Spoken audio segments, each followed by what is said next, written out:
Bismillahirrahmanirrahim. Assalamualaikum warahmatullahi wabarakatuh. Pada hari ini saya akan membuat perkongsian tentang satu sifat mahmudah, iaitu sabar. Sabar, ikhlas dan tawakal. Tiga benda ni dia tak boleh lari dari hidup kita.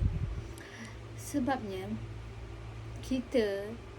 Allah dah turunkan ke muka bumi ini sebagai khalifah. Khalifah ini perkataan asal dia khalaf, silap, dan tidak akan lari daripada melakukan kesilapan. Dan itu memang sinonim. Sebab tu Allah turunkan kita dengan pelbagai ujian untuk Allah uji sama ada kita ni kuat ataupun tidak untuk menjadi khalifah di muka bumi ini. Dan memang kita tidak akan lari dalam melakukan kesilapan. Yang pentinglah.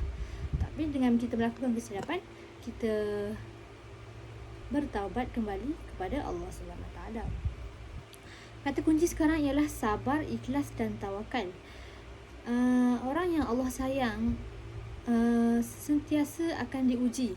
Ujian mereka ni lagi hebat berbanding dengan orang yang biasa-biasa je. Kadang-kadang kita mungkin dalam hidup ni kita akan tercompare hidup kita dengan orang lain. Kenapalah orang ni tak diuji macam ni, aku hidup macam ni. Kenapalah aku diuji macam ni, tapi orang ni okey, smooth je hidup dia. Tak, sebenarnya kita dalam konsep sabar ni, kita kena kembali semula kepada titik asal, iaitu kita sebenarnya khalifah di muka bumi ini. Khalifah di muka bumi ini sentiasa akan diuji, so that Allah nak tengoklah dengan ujian yang Allah bagi itu kita dapat bersabar ataupun tidak.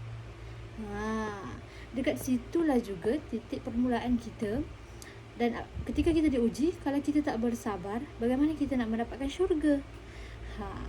Itu juga menggambarkan betapa mahalnya, betapa sebenarnya bukan mudah untuk mendapatkan syurga. Macam contohlah, kalau kita nak duit 10 juta kan, tak boleh terus dapat macam tu. Mesti ada jalan-jalan dia. Mesti kena ada usaha yang jitu, tinggi, barulah kita akan dapat benda yang besar itu. Seperti dengan syurga lah. Untuk mendapatkan syurga, Allah turunkan kita di muka bumi ini dan memberikan kita ujian. So, apabila kita mendapat ujian, sebenarnya kita kena bersabar. First kali, kita kena fikirkan positif. Dengan ujian yang Allah bagi itu, sebenarnya ia juga merupakan satu nikmat. Bukannya suatu benda yang kita perlu meratapi, kenapa jadi macam ni, kenapa. Itu dah membuatkan kita jadi manusia yang tak redha dengan setiap ketentuan Allah SWT. So, bagaimana nak didik hati untuk kita menjadi orang yang lebih sabar? Kita kena berbalik kepada Allah SWT.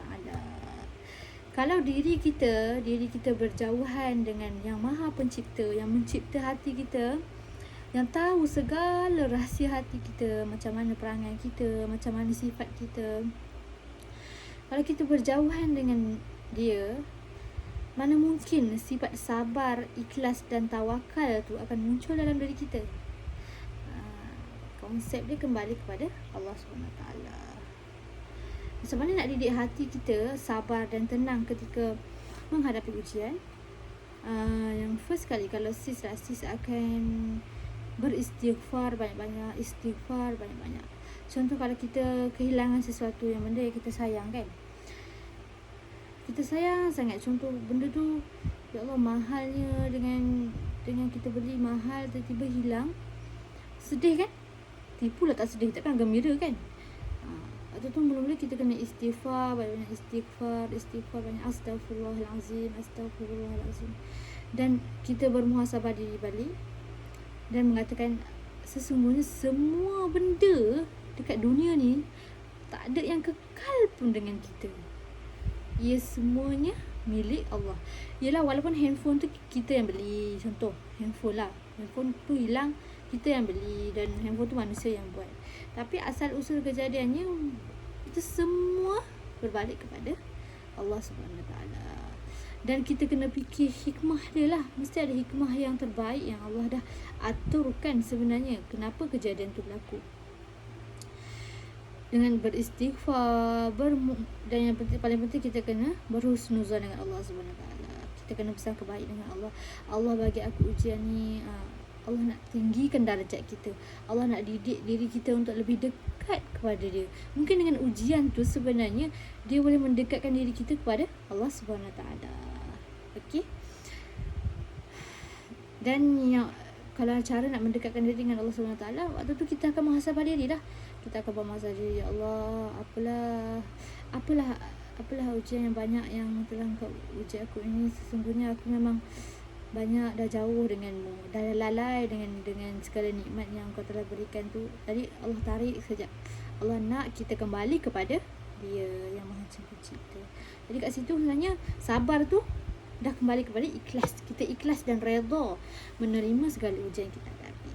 Dan selepas tu barulah kita bertawakal kepada Allah SWT.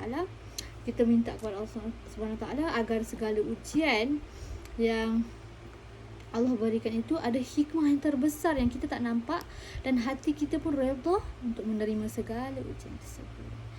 Dan saya tak silap saya ada satu ayat Al-Masurat lah kan. Kalau kita baca ayat tu, insya-Allah kita akan diuji dengan ujian yang kita tak mampu pun nak hadapi dia. Maksudnya ujian yang berat tu kita tak mampu nak hadapinya. Tapi setiap ujian yang Allah bagi, Allah tahu kita dapat hadapinya. Tapi kita tak nak macam diuji dengan sesuatu yang macam beratnya dugaan ni, unexpected. Macam tu. Ada satu ayat tu kita boleh amalkan dalam ayat Al-Masurat, iaitu A'udzubillahi minasyaitonirrajim. La yukallifullahu nafsan illa wus'aha, laha ma kasabat wa 'alaiha ma iktasabat. Rabbana la tu'akhizna in nasina aw akhtana. Rabbana wa la tahmil 'alaina isran kama hamaltahu 'alal ladzina min qablina. Rabbana wa la tuhammilna ma la taqata lana bih. Wa'fu 'anna waghfir lana warhamna anta maulana fansurna 'alal qaumil kafirin. Sis pun tak sure ayat tu maksud dia macam mana, tapi yang sis faham, ayat tu kita minta supaya Allah jauhkan kita dengan ujian yang kita tak sedia untuk kita hadapi. Dan semoga kadang-kadang kita ni banyak buat dosa. Jadi dengan ujian yang Allah bagi tu sebenarnya dia boleh mengkifarahkan dosa kita. Tapi kita bermohon kepada Allah SWT agar ujian tu Allah kafarahkan dalam keadaan yang mana kita bersedia, dan dia bukan sesuatu yang unexpected. Begitu. Cuba amalkan ya. Al-Masurat. Amalkan Al-Masurat yang full tu lagi bagus lah. Tapi ayat tu pun kalau baca hari-hari pun alhamdulillah bagus. Itu saja perkongsian saya yang kedua ni. Semoga semua dapat ambil tiba. First sekali poin dia, apabila kita bersabar, apabila kita diuji, kita kena bersabar, beristighfar dalam hati, ucap berhusnuzan dengan Allah SWT, pesan kebaik dengan Allah SWT. Dan waktu tu hati kita akan jadi tenang dan ikhlas untuk menerima segala ujian daripada Allah SWT ini.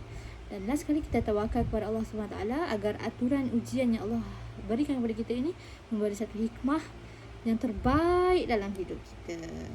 InsyaAllah saya pun mengingatkan diri saya juga, dan semoga apa yang saya sampaikan ini mendapat menjadi kebaikan kepada semua juga. Aku lihat astagfirullahalazim. Wassalamualaikum warahmatullahi wabarakatuh. Subhanakallahumma wa bihamdika asyhadu an la ilaha illa anta astaghfiruka wa atubu ilaik. Bismillahirrahmanirrahim. Wal 'asri innal insana lafi khusr illa allazina amanu wa 'amilus shalihat wa tawasaw bil haqqi wa tawasaw bis sabr. Assalamualaikum warahmatullahi wabarakatuh. Jangan lupa subscribe dan like. Terima kasih.